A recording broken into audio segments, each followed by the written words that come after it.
Everyone, welcome to my channel ABS e learning.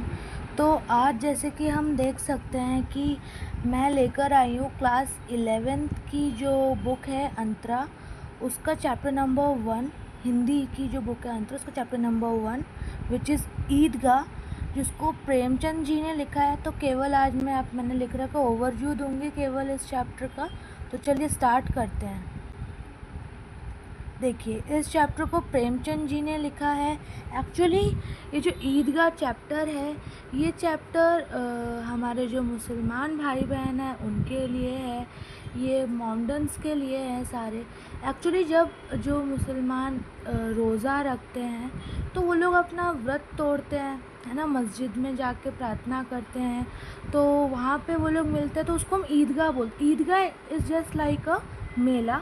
तो बच्चों के लिए वो एक टाइप का मेला है। बच्चे वहाँ पे जाते हैं, खूब इन्जॉय करते हैं। जो हम लोग रोज़ा रखते हैं वहाँ पे जाके रोज़ा तोड़ते हैं, नमाज़ पढ़ते हैं। तो ये चीज़ है। तो यहाँ पर भी जो चैप्टर है ईदगाह, इसको प्रेमचंद जी ने लिखा है और इसमें हमारे 2 कैरेक्टर्स हैं, हामिद और उसकी दादी माँ।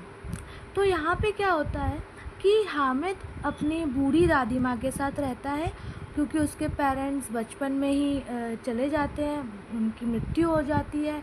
तो ईद का समय था, उसको भी ईदगाह जाना था, यानी कि उसको भी मेले में जाना था।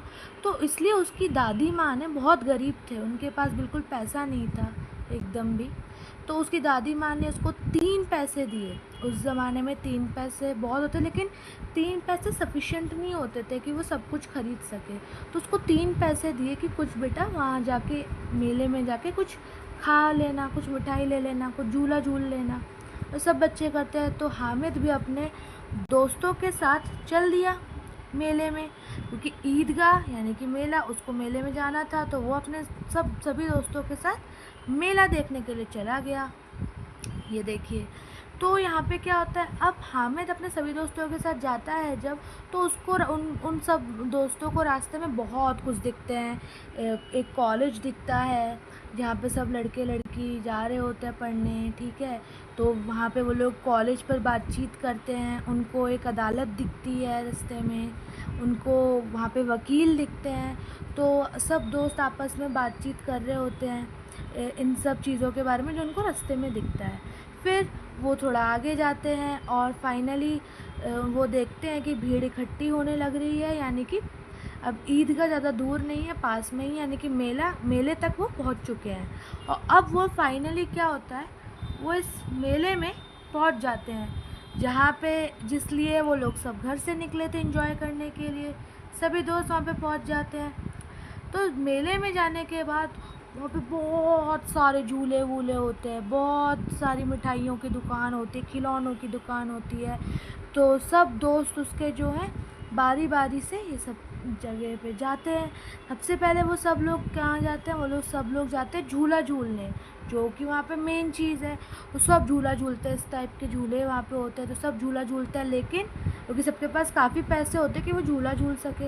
लेकिन हामिद नहीं झूलता, हामिद उनको झूला झूलते हुए देखता है, क्योंकि हामिद के पास इतने सफिशेंट पैसे नहीं है, अगर वो झूला झूल ले तो वो फिर बाकी की चीज़ें नहीं खरीद सकता, तो इसलिए वो झूला नहीं झूलता, वो केवल अपने दोस्तों को झूलते हुए देखता है।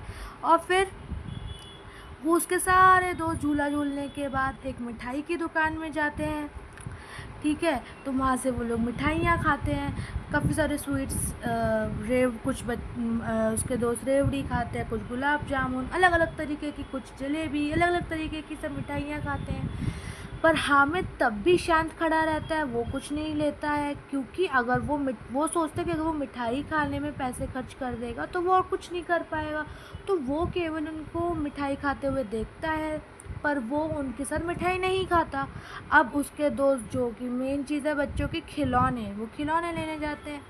अब उसके जो जितने भी दोस्त हैं, कोई वकील लेता है, वकील यानी कि असली का वकील नहीं, एक पुतला, एक खिलौना, वकील वाला खिलौना, कोई वकील लेता है, कोई एक डॉक्टर को ले लेता है, कोई एक सिंपल सा खिलौना लेता है, कोई आर्मी सोल्जर लेता है। तो सब अलग अलग टाइप की खिलौने, पुतले, गुड्डे गुड़िए लेते हैं। पर हामिद वहाँ पर भी शांत रहता है। जो बच्चों की मेन चीज़ है खिलौने, वो भी वो नहीं लेता। तो वो सोचता है उसके पैसे खर्च हो जाएंगे, तो वो खिलौने भी नहीं लेता। अब हामिद हामिद के दोस्त खिलौने लेने में बिज़ी होते हैं, खूब मज़े करते हैं, खिलौने से खेलते हैं, दिखाते हैं उसको कि उन्होंने क्या क्या खिलौने लिए। पर हामिद जब अपने दोस्तों के साथ चलता है तो उसको रास्ते में एक लोहार दिखता है। वहाँ पे उस लोहार के पास उसको एक चिमटी दिखती है, ऐसे टोंग्स, उसको चिमटी दिखती है। तो उसके किसी भी दोस्त का इंटरेस्ट उस लोहार की दुकान में नहीं था, तो वो आगे बढ़ गए, उन्होंने वहाँ से कुछ नहीं ख़रीदा। पर हामिद का इंटरेस्ट उस लोहार की दुकान में था, वो वहाँ पे रुका और वहाँ पे उसको ये चिमटी ख़रीदनी थी। अब उसने उस दुकान वाले से पूछा, उस चिमटी के प्राइस दुकानदार ने ज़्यादा कहे होंगे, तो उसने कम करवाए क्योंकि उसके पास तो केवल 3 पैसे थे। तो आखिरकार दुकानदार मान ही गया, उसको बच्चे को आखिरकार 3 पैसे में जो उसको चीज़ चाहिए थी, इस टाइप की चिमटी, वो उसको दे दी। वो चिमटी लेके बहुत खुश हुआ। हामिद बहुत एक्साइटेड हो गया चिमटी ख़रीद के, उसको जैसे कि सब कुछ पा लिया हो। सोचिए, हामिद ने ना ही झूला झूला, ना ही हामिद ने मिठाई खाई और ना ही हामिद ने खिलौने ख़रीदे। उसका इंटरेस्ट केवल उस लोहार की दुकान में उसको दिखा। उसने बस लोहार की दुकान से वो चिमटी ली, जिस दुकान को देखकर उसके सभी दोस्त आगे बढ़ गए थे। अब जब उसने वो चिमटी ख़रीदी तो उसने भी सभी दोस्तों को दिखाया, बहुत खुश था हामिद। तो उसके सभी दोस्त हंसने लग गए, उस पर उसकी हंसी उड़ाने लग गए कि हामिद, अरे रे रे रे क्या ख़रीद के ले आए ये तुम, चिमटी, तुम्हें तो खिलौने विलौने ख़रीदने चाहिए थे, कुछ खा ही लेते, कुछ मिठाई ख़रीद लेते, झूला ही झूल लेते, चिमटी क्यों ख़रीद के ले आए ये तुम। देखो हमने तो कितने सुंदर सुंदर खिलौने ख़रीदे हैं। अब हामिद ने कहा कि तुम नहीं जानते कि चिमटी क्या चीज़ है, तुम नहीं समझ सकते, तुम्हारे खिलौने से ज़्यादा बढ़ की है चिमटी। तो अब तर्क वितर्क शुरू हो गया। हामिद ने उन लोगों को बताया कि देखो ये चिमटी मेरी कितनी अच्छी चीज़ है, अगर मैं इसको अपने कंधे पे ऐसे रखता हूँ तो बंदूक जैसी लगती है, अगर मैं उसको हाथ में केवल सिंपली पकड़ता हूँ उस चिमटी को, तो एक फ़कीर की छड़ी जैसी लगती है ना।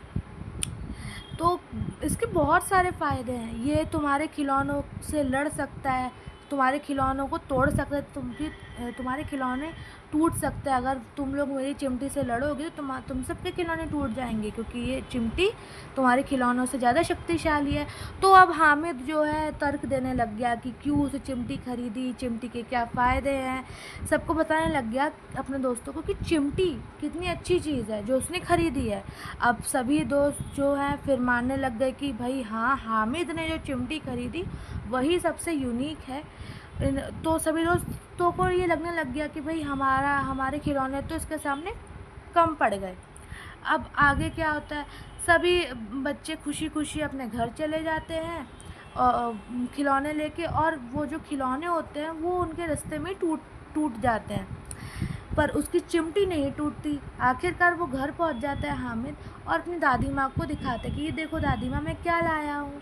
तो उसकी दादी माँ बहुत पहले दुखी होती है, पहले बहुत दुखी निराश होती है, उसको डांटती है कि अरे ये तू क्या ले आया, चिमटी ले आया, मैंने तुझे 3 पैसे दिए थे कि तू कुछ खा लेता, तू झूले झूल लेता, अरे कोई खिलौने ही ले आता अपने लिए, पर ये तू चिमटी क्यों लाया, क्या करेगा तू इस चिमटी का, क्या ज़रूरत थी इस चिमटी की।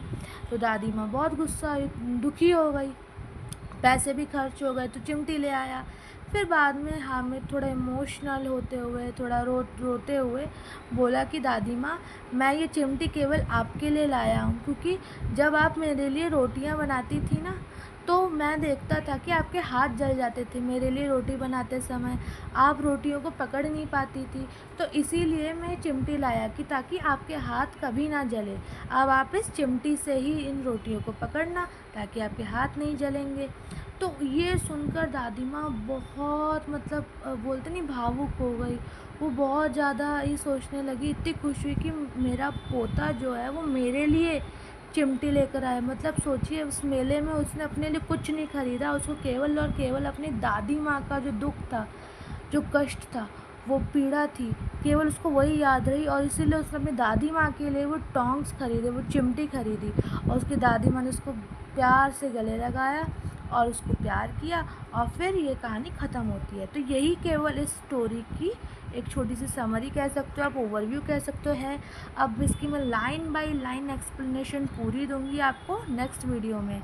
तो तब तक के लिए थैंक यू सो मच, और प्लीज़ मेरे चैनल को सब्सक्राइब कीजिए, लाइक कीजिए और ज़्यादा से ज़्यादा शेयर कीजिए।